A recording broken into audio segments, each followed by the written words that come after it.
A continuación, Noticiero Telesucesos. Clasificación A. Apto para todo público. Un noticiero pensado para usted porque se lo merece. Nos acercamos a la realidad desde diferentes perspectivas. Noticiero Telesucesos.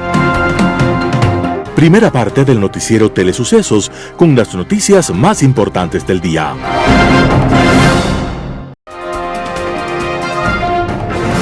Un día como hoy. Corre el año de 1792 y Francia se encuentra envuelta en los huracanes de la guerra. En ese momento, las tropas francesas llegan a Estrasburgo y piden al alcalde de la ciudad que se una a ellos para llamar voluntarios en la lucha contra Austria. El alcalde se llama Federico Dietrich y, aunque por supuesto acepta, reclama a los militares que las tropas francesas no tienen la motivación de los grandes himnos para ir a la guerra. Entonces dice: falta la pasión que agita la sangre. Faltan la letra y la música que inflame las almas, que mueva a nuestros hombres a lanzarse a la lucha en pos de la victoria. El capitán de aquella tropa era Claude Rouget de Lille, que entre sus pertrechos de guerra cargaba un maltrecho violín para espantar los miedos en las noches de reposo, y decidió hacer suya la idea propuesta por el alcalde. Rouget de Lille entonces no durmió aquella noche y compuso una melodía intensa a la que llamó Canto de Guerra para los Ejércitos del Rin. Al día siguiente, en compañía del alcalde de la ciudad y del precario violín, cantan juntos el himno que llenó de entusiasmo a la tropa. Ese himno de guerra se llamó después La Marsellesa y se convirtió en el más conocido de todo el mundo. Y fue compuesto un día como hoy, 24 de abril de 1792. Las principales noticias del día. Titulares. Judicatura sigue paralizada a 2 semanas del plazo para elegir jueces constitucionales. Detenidos en Panamá 2 procesados en el caso Sinohydro. En el caso Flopec, la Fiscalía pide archivar el caso que involucraba a Guillermo Lazo. En el segmento de opinión, el inmediato futuro para Ecuador. Los editoriales serán de Martín Payares, el gran jefe toro sentado se queda sin lacayos. Hernán Pérez Luz, enemigo de lo bueno. Noticias del día. Judicatura sigue paralizada a 2 semanas del plazo para elegir jueces constitucionales. A 2 semanas de que termine el plazo para la selección de jueces constitucionales, el Consejo de la Judicatura sigue paralizado por falta de quórum y pugnas internas que lo impiden aprobar el reglamento.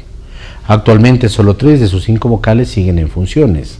La crisis institucional que atraviesa este organismo guarda relación con los procesos judiciales contra algunas de sus autoridades, como el expresidente Wilman Terán, sentenciado por delincuencia organizada en el caso Metástasis. Para que el Pleno pueda sesionar, el reglamento exige al menos 3 miembros. La ausencia de uno solo impide la instalación del Pleno, y eso es precisamente lo que sucede. Mario Godoy, presidente del Consejo de la Judicatura, convocó a sesión el 16 y 22 de abril. Sin embargo, la vocal Solanda Goyes se ausentó, dejando al Pleno sin quórum. El plazo para elegir a los jueces constitucionales vence en 2 semanas, tal como lo establece la consulta popular, y todo indica que no se cumplirá. El Consejo no solo está incompleto y bloqueado, sino también prorrogado. Los 3 vocales actuales debían entregar sus cargos en enero. Sin embargo, el concurso para designar a sus reemplazos está paralizado en el Consejo de Participación Ciudadana. El presidente Daniel Noboa debía enviar su terna hasta diciembre. Hasta ahora no lo ha hecho. Mientras tanto, Godoy y Goyes continúan enfrentados, incluso a través de redes sociales. Detenidos en Panamá 2 procesados en el caso Sinohydro. 2 procesados en el caso Sinohydro fueron detenidos en Panamá, según informó el Ministerio del Interior de Ecuador este 23 de abril de 2025. Se trata de María Auxiliadora Patiño y José Javier Macías. Los detenidos son la hija y el yerno de Conto Patiño, señalado como uno de los operadores de Sinohydro para conseguir el contrato de Coca Codo Sinclair, aprovechando su amistad con el entonces vicepresidente Lenín Moreno. La detención fue posible por la colaboración de la Interpol Panamá con la Policía de Ecuador, informó el Ministerio del Interior. Las autoridades competentes realizan el trámite de extradición para Patiño y Macías y que enfrenten la justicia en Ecuador, añadió el Ministerio del Interior.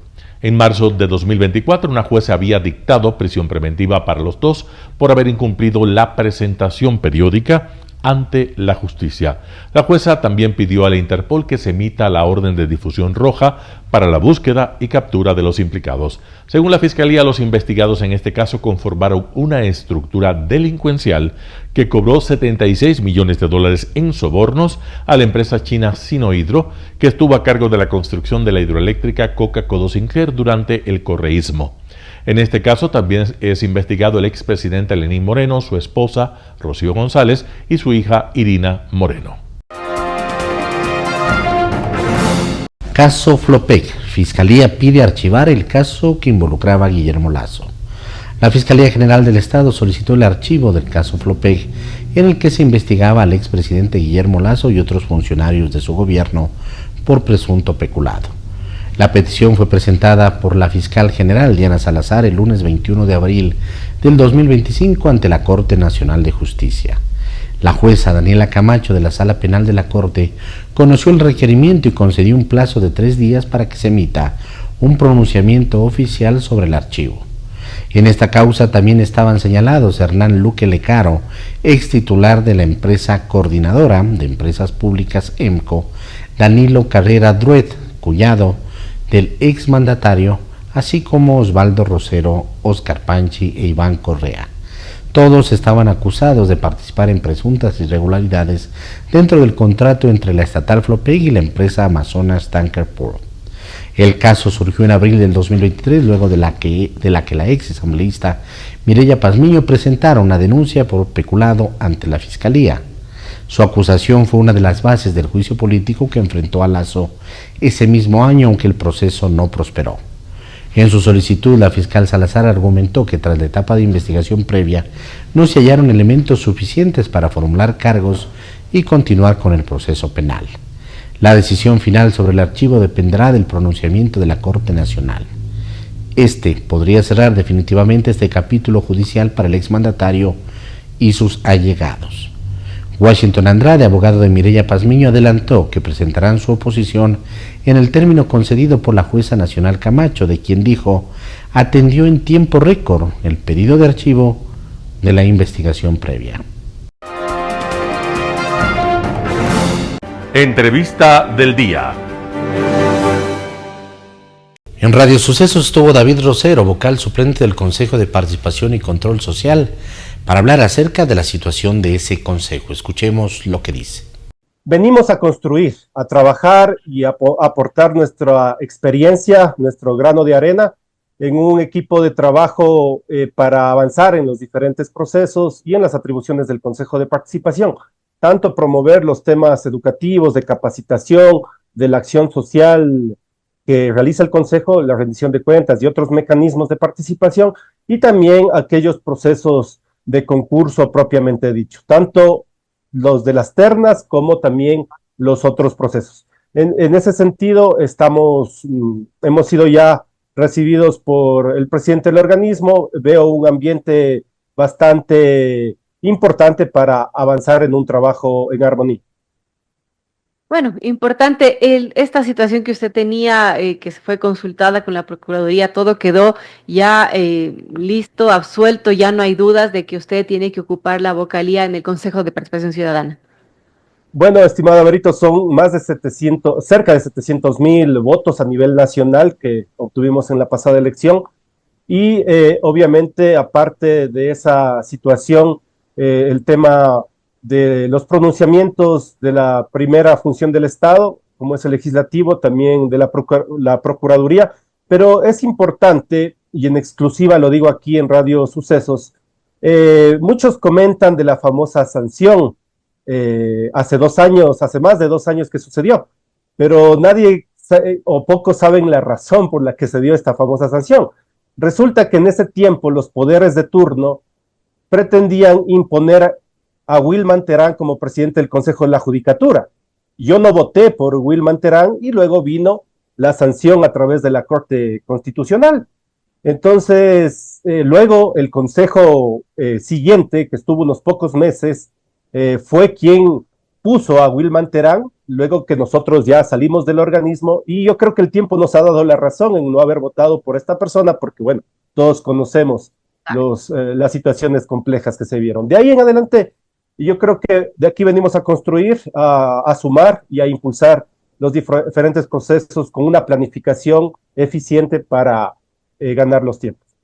Ahora mucho se habla, David, de una hoja de ruta y que la sociedad civil activa también está reclamando que no existe una hoja de ruta clara que permita conocer el trabajo del Consejo de Participación Ciudadana, los parámetros mínimos que seguirá el CPCS para destrabar los concursos de selección y designación de autoridades de control que están pendientes. Eso, bueno, ¿qué expectativa se tiene de que se pueda armar justamente esta hoja de ruta, retomar, destrabar estos concursos que están pendientes? ¿Cómo vemos ese trabajo que se tiene, que se viene del CPCS, que está, bueno, estancado por ahora? Precisamente, eso es necesario planificar y definir. Yo había colocado dos parámetros en función de la experiencia en el tema técnico.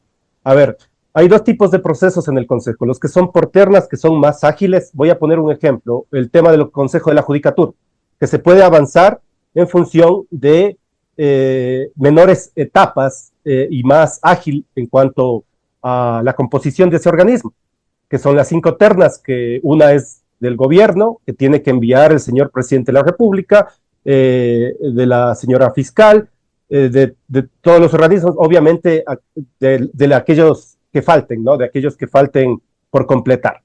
Entonces, los otros son los concursos propiamente dichos, hay procesos que están al 50%, hay otros que están por empezar, y entonces necesitamos también una capacidad logística para poder impulsar todos esos temas. Vamos a conversar con los colegas consejeros para definir un tema de planificación para que eso se pueda ir evacuando en función también de esta coyuntura importante de un trabajo en equipo que debe avanzar. Ruth Hidalgo, directora de Participación Ciudadana en Radio Sucesos, hizo un análisis postelectoral y de los resultados. Vamos con la nota. Bueno, algunas cosas creo yo que es importante mencionar respecto del día domingo. Creo yo que este triunfo amplio, tan amplio, no se lo veía venir. Nosotros veníamos viendo, digamos, un poco las encuestas, las cifras que se circulaban en las semanas posteriores hasta cuando era posible, y obviamente hay estos números y estos datos que circulan off the record, ¿no es cierto?, justito antes de la elección, y todas parecían indicar que iba a haber un resultado bastante justo. Efectivamente, el resultado no fue tan justo como habíamos pensado que iba a serlo, y el presidente gana con una ventaja bastante amplia y bastante holgada, lo cual puede tener algunas razones, ¿no? Algunas razones. Entre esas que puede haber habido en estos exit polls bastante voto oculto a favor de Noboa.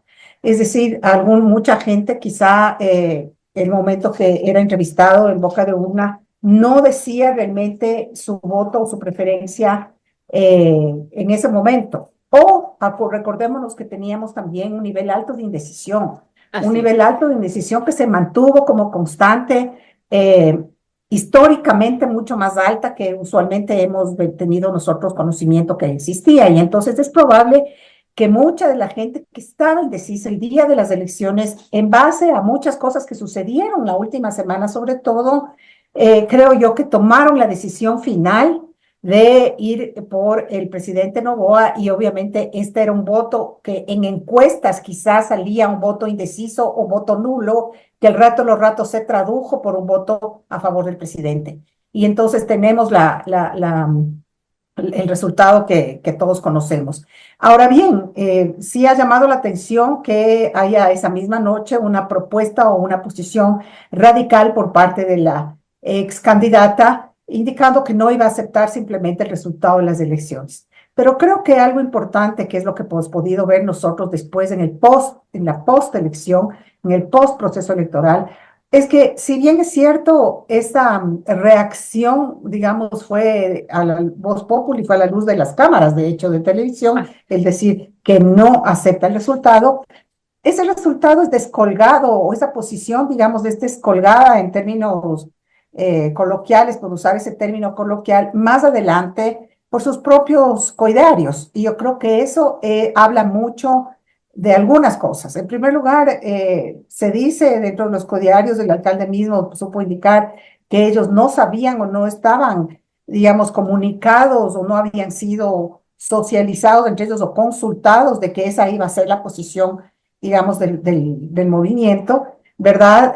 Pero luego las principales autoridades del correísmo que ocupan puestos importantes, como el mismo alcalde, la misma prefecta de Quito, de Pichincha, perdón, la misma alcaldesa prefecta de Guayas, el alcalde de Guayaquil, es decir, figuras importantes políticamente hablando del movimiento, simplemente pues pliegan y aceptan esta decisión, y más bien dicho, este resultado, inclusive los mismos miembros de su propio partido que ostentan cargos importantes, como la alcaldía de Guayaquil, la prefectura de Guayaquil, la prefectura de Pichincha, el mismo alcalde de Quito, saben aceptar finalmente y reconocen públicamente que ha ganado el presidente Noboa. Entonces, eso, digamos, son uno de los hechos más relevantes hasta ahora. Ahora bien, ¿qué es lo que se espera a futuro? Yo creo que de alguna manera ya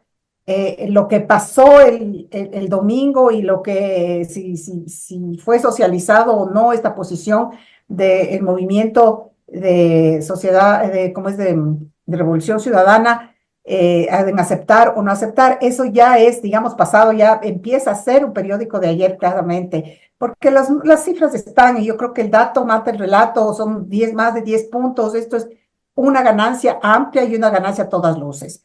Ha sido un proyecto además súper observado, acompañado con más de 100 observadores internacionales de la Unión Europea que estuvieron acompañando el proceso desde la primera vuelta y permanecieron acá, es decir, no ha sido un proceso desprovisto de ojos, desprovisto de observaciones. Me parece que el Consejo Nacional Electoral ha hecho hizo un buen trabajo respecto al tema de los celulares. Ahí queda en el debate todavía ¿Usted cree que algo que influyó no el tema podemos comprobar. Ruth, ¿usted cree que influyó Eso, el tema de justo. la prohibición de los celulares del momento de voto? Eso justamente iba a decir, que queda en el debate porque no tenemos evidencia, ¿no? Y yo creo que es importante en estos temas tratar de hablar con la mayor evidencia posible, pero podría ser que el tema de los celulares liberó como un poco a esta gente que estaba siendo objeto del voto violencia. No sabemos, aparentemente podría ser. Y como digo, podría, porque no tenemos la evidencia plena, obviamente, de que eso haya sido así. No obstante, ¿qué es lo que tenemos? Tenemos tenemos la prueba de que realmente tuvieron una ganancia bastante amplia, y yo creo que eso es lo importante. En el programa Impacto Informativo, Alejandro Suárez, director de la Academia Diplomática, habla acerca del reconocimiento internacional de la victoria de Daniel Noboa. Escuchemos lo que opina. Con respecto al reconocimiento del triunfo del presidente Noboa, yo quisiera comenzar diciendo una cosa con respecto a lo que significa el reconocimiento de gobiernos, de presidentes en el ámbito internacional, en el ámbito del derecho internacional y de la doctrina internacional. Un acto de reconocimiento es, o más bien procede, cuando se ha producido un cambio de gobierno en un país fuera de las normas constitucionales, fuera de los regímenes constitucionales. De acuerdo con la doctrina, el reconocimiento cabe en esas circunstancias. Cuando se produce un relevo normal, regular de gobierno, como es el caso del Ecuador, lo que se da es una felicitación, que es un acto de cortesía, un acto de amistad, que no tiene implicaciones de tipo legal de ninguna clase. En el caso de México, pues México y el Ecuador no tienen relaciones diplomáticas, de manera que un pronunciamiento desde el gobierno mexicano, desde la señora presidenta de México, reconociendo o no, en este caso no reconociendo el triunfo del presidente Noboa, pues no tiene ninguna relevancia. Pero fue muy lacónico lo de Sheinbaum la semana pasada. Ella no reconocía a Noboa porque Luisa González cree que hay fraude. Eso es lo único que dijo. y habló de que había que esperar también. Sí, exacto. Pero, insisto, cualquier pronunciamiento que tenga la presidenta de México en circunstancias en que no tenemos relaciones diplomáticas, cualquier pronunciamiento es un pronunciamiento irrelevante. Ahora, con respecto a lo que tú decías, la reacción de la presidenta de México con respecto a esta información, a este dato de seguridad que se deslizó a la opinión pública, ¿no? Claro, fue conocido por la opinión pública. Pues a mí me extrañó también el que la presidenta se haya tomado el duelo.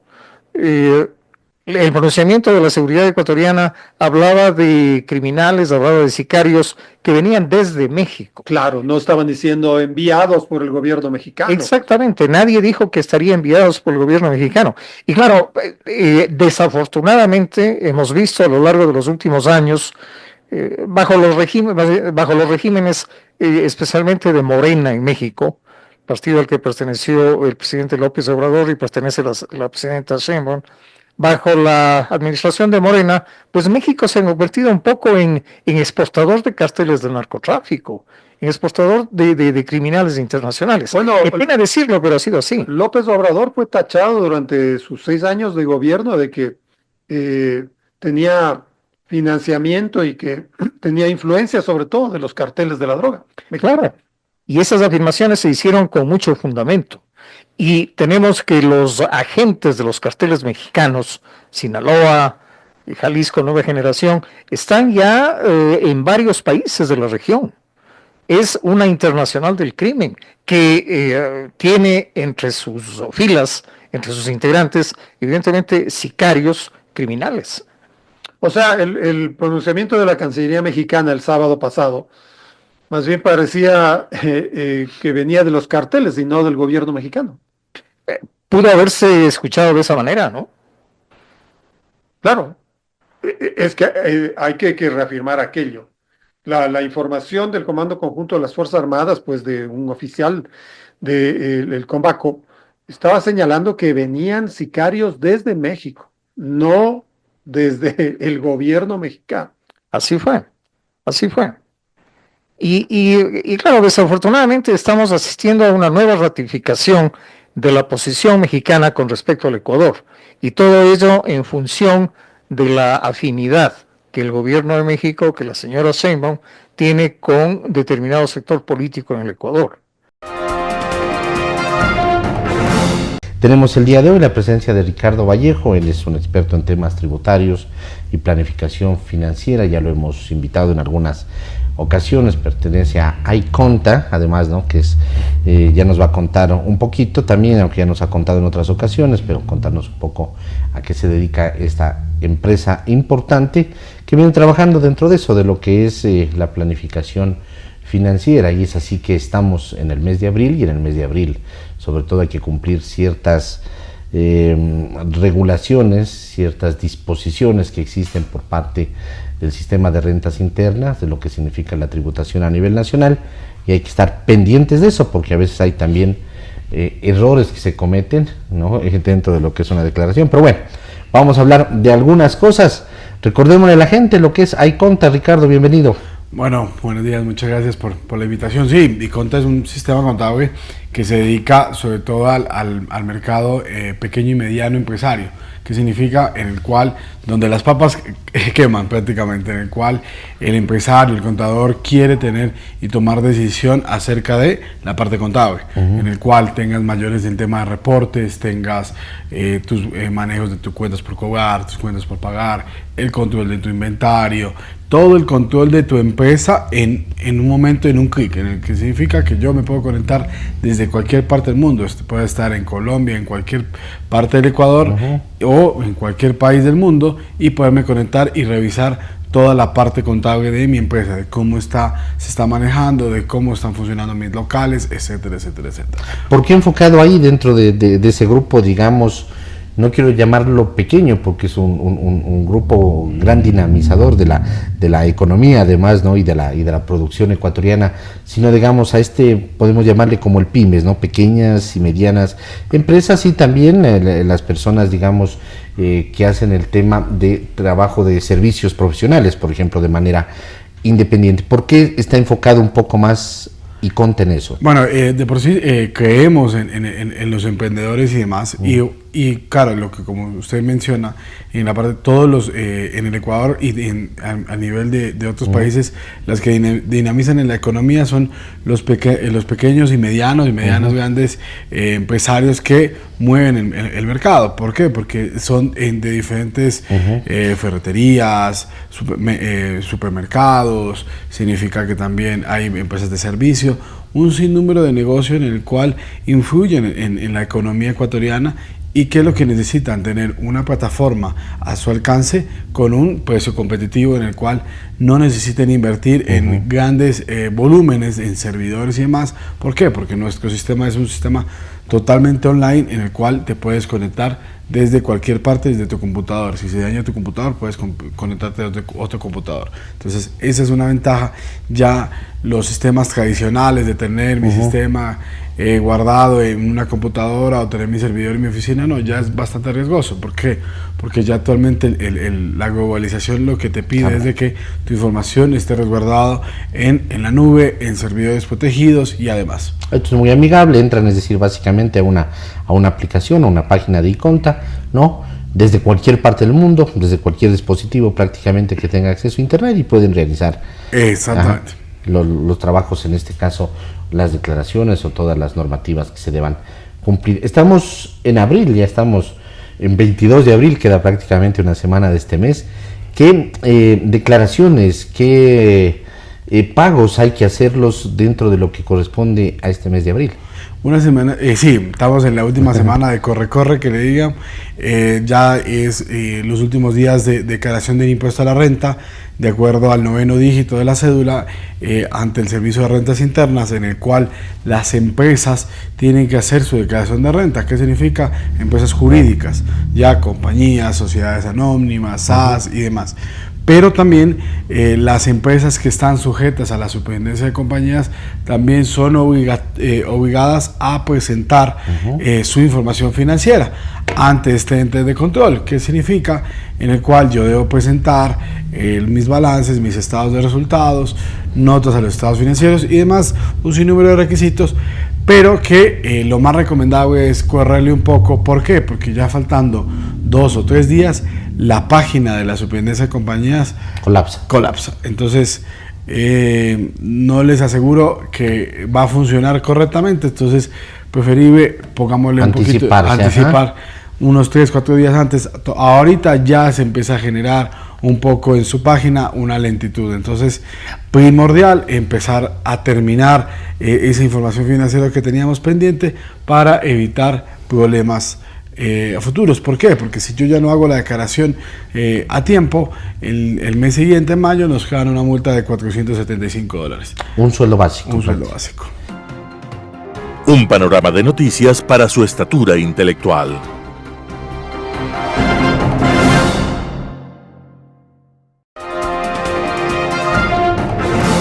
Opinión. La semana pasada tuve oportunidad de referirme a los resultados de la segunda y definitiva vuelta electoral que dio como colofón el inobjetable, transparente y rotundo triunfo del abogado Daniel Noboa Sin para gobernar legítimamente el Ecuador por los venideros 4 años, y para lo cual la transparencia y pulcritud fue el signo que brilló durante esta jornada de civismo e indiscutible patriotismo ante la mirada atenta y veraz del mundo entero, que así lo ha reconocido, por lo que todas las naciones libres de la tierra y las diferentes organizaciones internacionales han dado fe palpable de este proceso y sus resultados como una demostración de la madurez cívica ecuatoriana. Todo esto enorgullece a la patria y a nosotros todos, pues ha demostrado al mundo su indiscutible vocación democrática y republicana de manera inequívoca. Ahora vendrá lo delicado y difícil, para lo cual nuestro mandatario tendrá que responder a la confianza en él depositada por la enorme mayoría de ecuatorianos mediante la convocatoria que debería formular para realizar de inmediato una indispensable reforma política amplia y estructural, pues sin ella poco servirá la victoria del pasado domingo 13 de abril, con miras a un futuro de paz y prosperidad general indispensables. Han pasado ya algunos años y la telaraña diabólica de la banda que nos gobernó 10 años sigue en buena parte allí. Cualquier intento por cambiar colisiona sistemáticamente con sus alfiles incrustados en las estructuras del Estado, que desde el Parlamento y de sus reductos como el Consejo de la Judicatura o el de Participación Ciudadana y Control Social sabotean y mantienen sus ímpetus totalitarios. Es posible que salgan a criticarme diciendo que ya el Ecuador necesita la paz y tranquilidad para resolver sus apremiantes problemas económicos.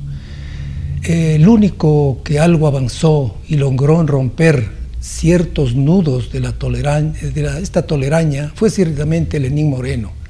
En consulta popular terminó con la reelección indefinida, conformó un Consejo de Participación Ciudadana transitorio que lo presidió ese gran patriota que falleció, el doctor Julio César Trujillo.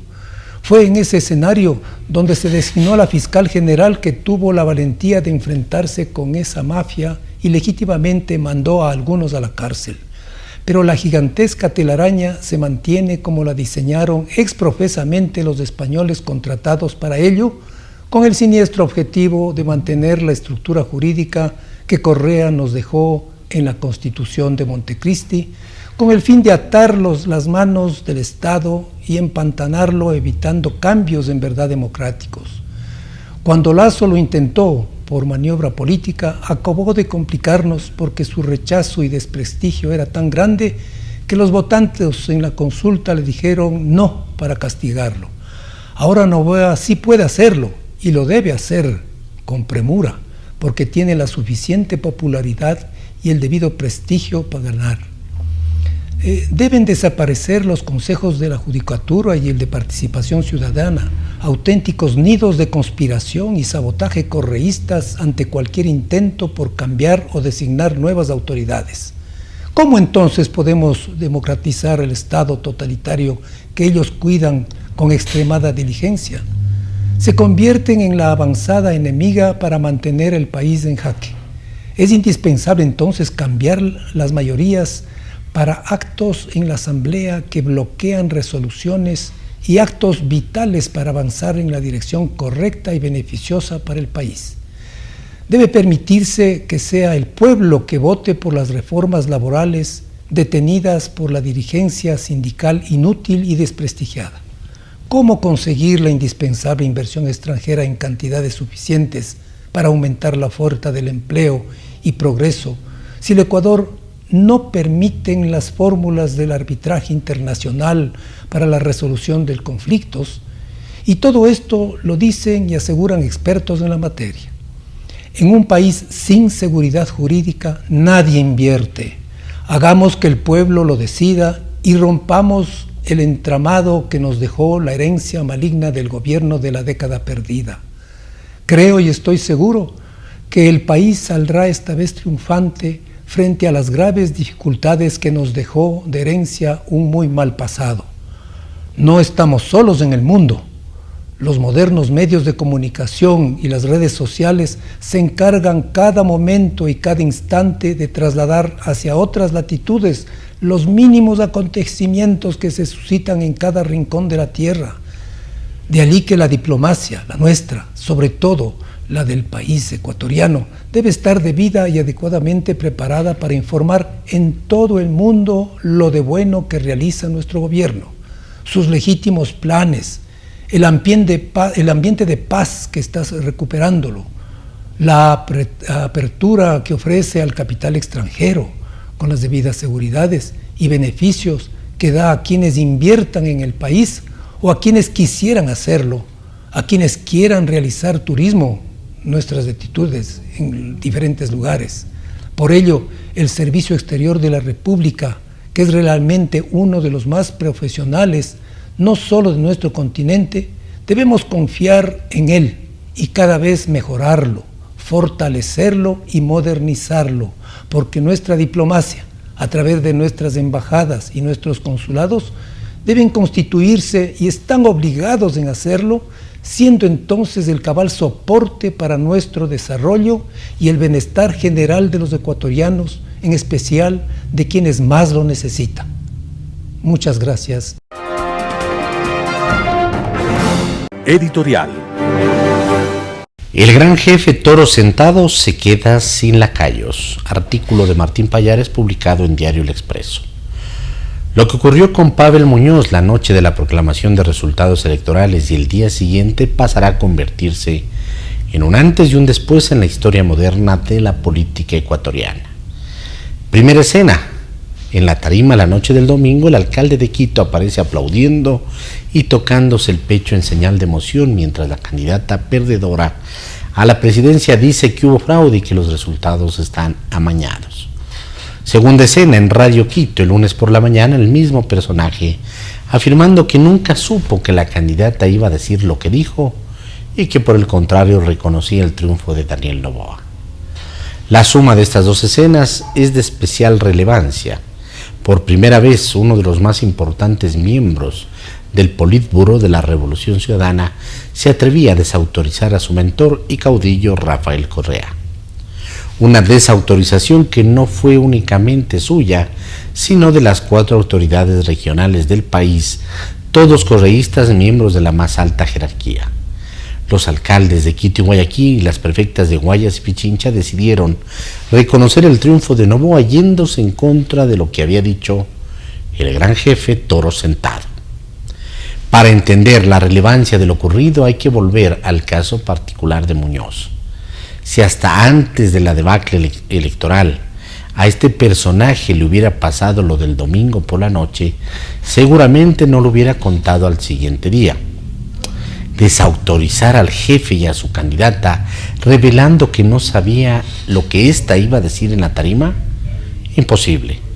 Muñoz se hubiera tragado la indignación de tener que respaldar algo que no se lo había consultado y todo hubiera seguido igual, como siempre. Pero no, la debacle del domingo hizo imposible que aquellos líderes del correísmo que han entregado todo su capital político en favor de la agenda del prófugo sigan aguantando.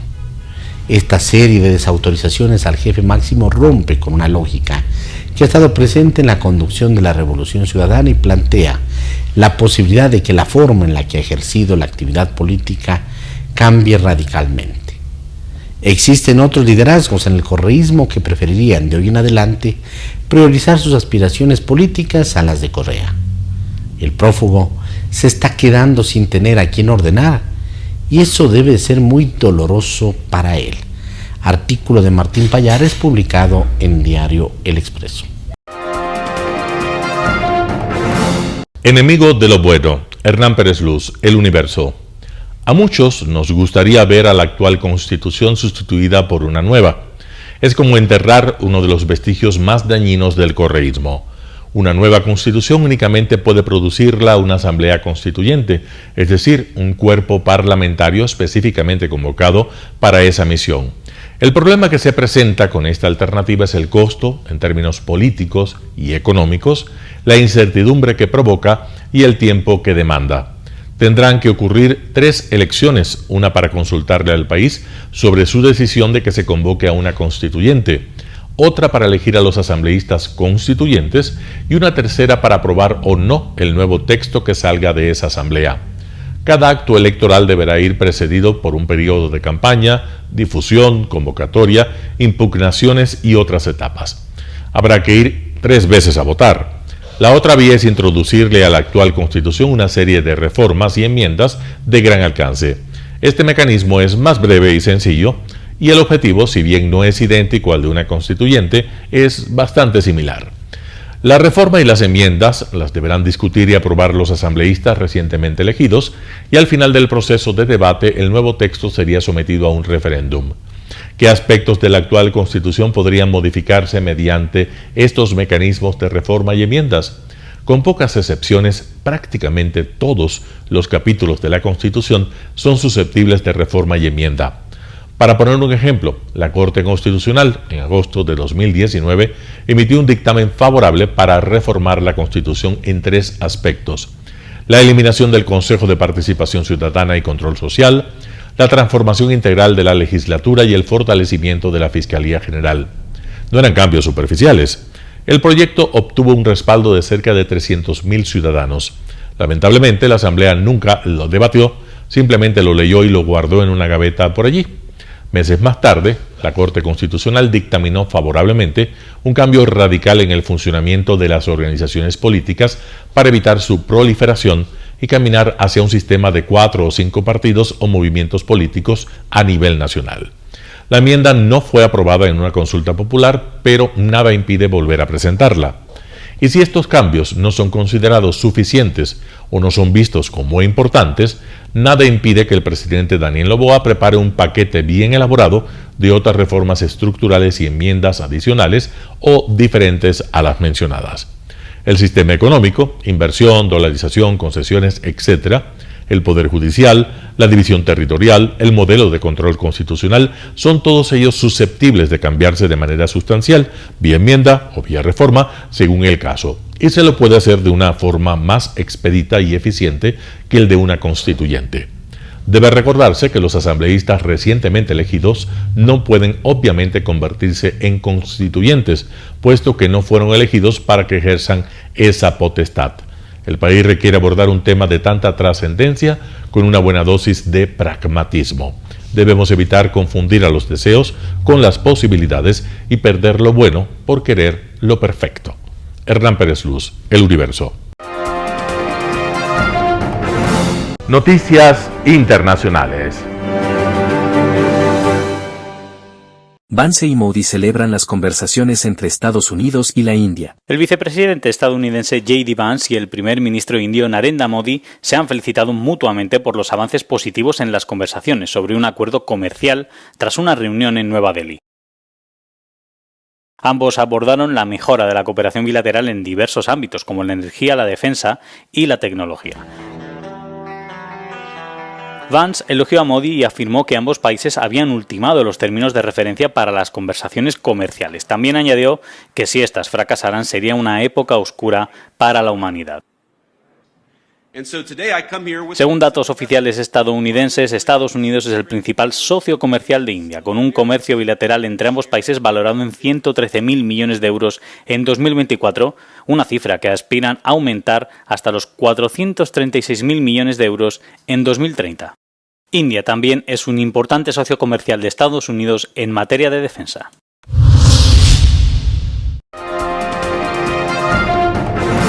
Cientos de fieles se congregan en la Basílica de Santa María la Mayor, lugar de entierro del Papa. Un alto cardenal vaticano dirigió ayer martes un rezo colectivo en la Basílica de Santa María la Mayor de Roma, la iglesia en la que el Papa Francisco será enterrado este sábado. El cardenal Parolin, secretario de Estado del Vaticano desde 2013, dirigió la oración del Rosario entre otros dirigentes católicos ante una foto del difunto Papa y un cuadro de la Virgen María. Numerosas personas se congregaron en el exterior de la basílica para rendir homenaje al pontífice. Siento la emoción de que Él siempre nos pedía a nosotros de no olvidarnos de rezar por Él. Hoy nosotros, peregrinos aquí en la tierra, le decimos de que no se olvide Él de rezar por nosotros, sus hijos, que siempre nos lleve sus oraciones. En otras partes del mundo se suceden los homenajes al Papa. El gobierno cubano ha decretado un periodo oficial de luto y ordenado que la bandera del país antillano ondee a media asta en los edificios e instituciones públicas. Los católicos coptos egipcios, una minoría religiosa perseguida, asistieron a una misa por el difunto Papa en la Catedral Católica de la Santa Virgen María en El Cairo. Y en Ucrania, decenas de personas se reunieron para un servicio religioso en la Catedral Católica Romana de San Alejandro en Kiev.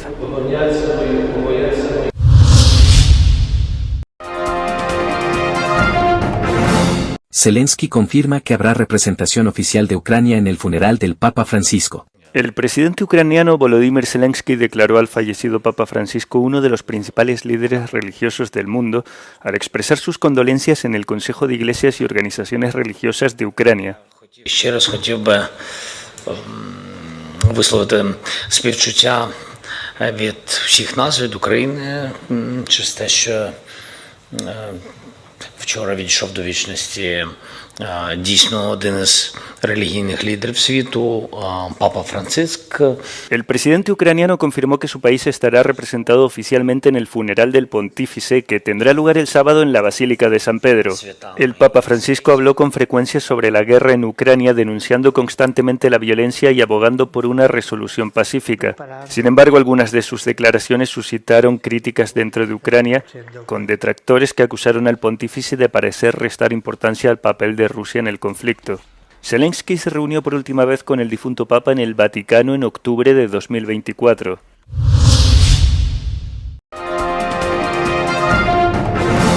Una residencia para elefantes mayores en Barcelona ayuda a estos paquidermos a envejecer bien. Susi y Bully, dos elefantas africanas, disfrutan de su vejez en el Zoo de Barcelona. El cuidado geriátrico de los animales se ha vuelto cada vez más importante para los zoológicos que están creando recintos naturales más grandes para estos animales. Evidentemente un animal con una edad más larga, en este caso, mayores y geriátricos en este caso, pues son animales que también vienen de otros centros que han tenido problemas y tal, pues requiere unos cuidados más exhaustos y están mucho más encima de ellos. Animales que vienen de centros, puede ser un circos o centros que no han tenido un mantenimiento, una dinámica de entreno o un manejo de forma correcta. En las últimas décadas, los zoológicos han empezado a hacer hincapié en la conservación, aprendiendo a adaptarse a las necesidades de los animales ancianos que no pueden ser devueltos a su hábitat natural. En Barcelona, los cuidadores del zoo están prestando especial atención a la adaptación de Susi y Bully tras la reciente muerte de su compañero de muchos años. Además de los elefantes, el Zoo de Barcelona alberga otros animales ancianos como un lobo de 15 años, flamencos y esta jirafa de 17 años.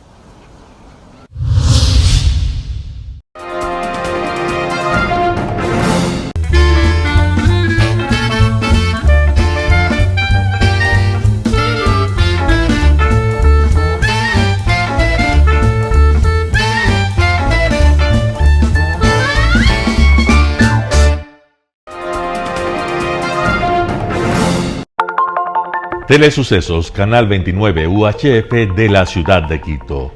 Un canal de televisión abierta. Siempre inédito. Para una audiencia especial.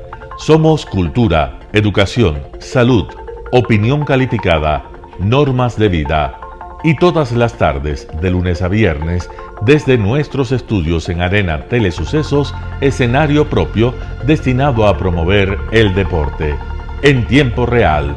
Usted y su familia, en su televisor, desde la comodidad de su hogar, disfrutarán de los partidos, eventos, campeonatos que realizamos diariamente de ecuavóley, básquet, box, lucha libre, cachascán, gimnasia, artes marciales, tenis de mesa, fútbol sala, transmisiones en vivo de los principales partidos de fútbol barrial y colegial. En fin, somos un canal inédito. Inéditos en el deporte, transmisiones de acción y conocimiento en el deporte, espacio diario conducido por el arquitecto David López todas las tardes, de lunes a viernes, de 4 a 5 de la tarde. Siempre inéditos y distintos, siempre jóvenes, personajes jóvenes de generaciones nuevas.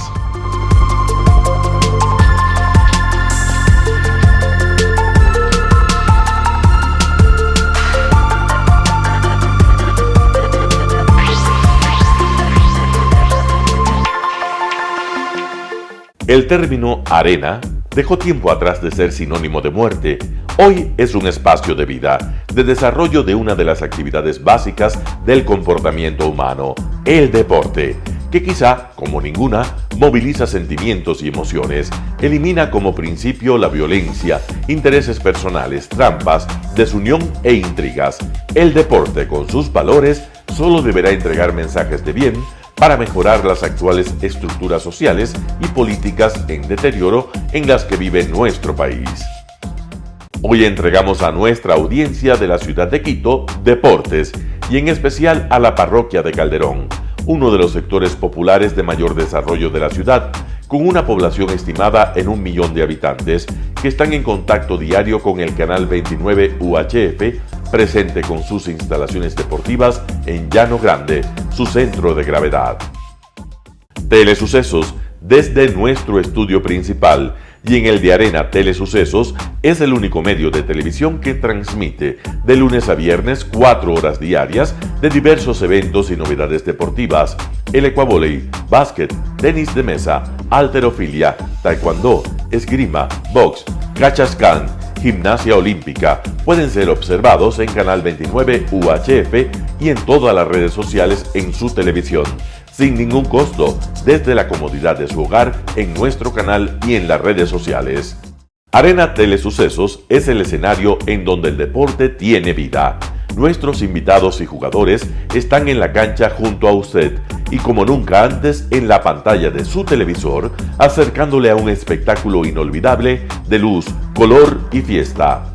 Por fin usted encuentra el deporte que practica y que nunca es transmitido ni considerado por otros medios de comunicación con la importancia que nosotros le damos. El ecuavóley es el gran protagonista en una cancha con todos los estándares y comodidad para su práctica. Es el único deporte ecuatoriano con partida de nacimiento ecuatoriana. Somos inéditos, nos acercamos al deporte popular de nuestra gente que comparte nuestros esfuerzos. En Arena Telesucesos, aparte del atractivo de los eventos deportivos que transmitimos con nuestra señal a los televisores de su hogar, también entregamos muchos de los valores que encierra el deporte y en especial privilegiamos nuestra identidad nacional en el ecuavóley, jerarquizando su presencia como el deporte con partida de nacimiento en nuestro país. Telesucesos no solo entrega en su programación de deportes un espectáculo, sino que impulsa, privilegia y exige a quienes participan que sean parte de los valores y méritos que el deporte encierra: esfuerzo, superación, perseverancia, respeto, solidaridad, compañerismo, disciplina, puntualidad, sana competencia, honradez en la cancha y fuera de ella. La práctica deportiva siempre generará beneficios positivos para su cuerpo y entregará salud estable, pero refuerza además la identidad personal y premia siempre el éxito conseguido. Estamos entregando a nuestra ciudad con Arena Telesucesos un esfuerzo más de un medio que es fiel a su identidad y que a través de sus contenidos de salud, cultura, opinión calificada y ahora deportes, pretende difundir lo que, aparte del entretenimiento, requiere nuestra gente. Lo hasta ahora realizado está hecho con mucho esfuerzo, pasión y el entusiasmo de nuestra parte, de nuestros empleados, trabajadores y pequeños empresarios que creen en nuestras motivaciones. Hemos dado los primeros pasos para este proyecto que seguiremos haciéndolo gracias a ustedes. ¿Cómo llegar?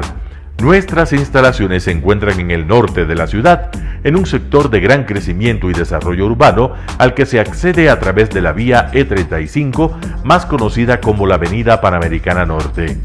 Desde el centro comercial El Portal, a 2 kilómetros a la derecha, se encuentra la calle García Moreno, antiguo camino a Llano Grande, una arteria en la que se desarrollan dinámicos comercios.